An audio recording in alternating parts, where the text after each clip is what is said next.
हमने ऑयल रख दिया हीट पे। जब ये गर्म होगा तो फिर हम इसमें पकोड़े डालना शुरू करेंगे। तो जी ये देखिए हमने पकोड़े डाल दिए और पकोड़ों की हम जब थोड़े से एक साइड से पक जाएंगे तो फिर हमने इसकी साइड उलट देनी है। अब हमने एक साइड उलट दी है। जब इधर से भी पकेंगे 1-2 मिनट में तो फिर हम इसको जी दोनों साइडें पक चुकने के बाद हमारे पकोड़े बिल्कुल तैयार हैं।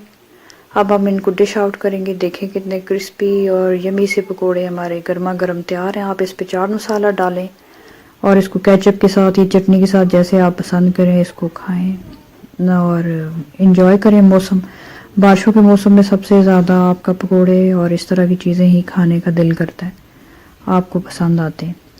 तो एक टिप आपसे शेयर करती हूँ, अगर आपके पकोड़े कभी मोटे बन जाएं, जैसे कि कुछ पकोड़े मैंने सैंपल के तौर पे बनाए थे, तो इनको हाथ से आप थोड़ा सा कुचल के अंगूठे से या हाथ की हथेली से इनको थोड़ा सा प्रेस कीजिए और इनको कुचलिए।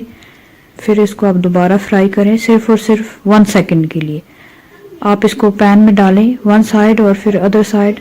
जब दोनों साइडों को 1-1 सेकंड 2-2 सेकंड के लिए हो जाए तो देखें इन्होंने कलर चेंज कर लिया। जो इसके अंदर थोड़ा सा मॉइस्चर था वो ख़त्म हो गया और एकदम से ये भी क्रिस्पी हो गए। तो आप इस तरह पकोड़ों को भी कर सकते हैं अगर आपके पकोड़े मोटे और सॉफ्ट से बन जाएं तो।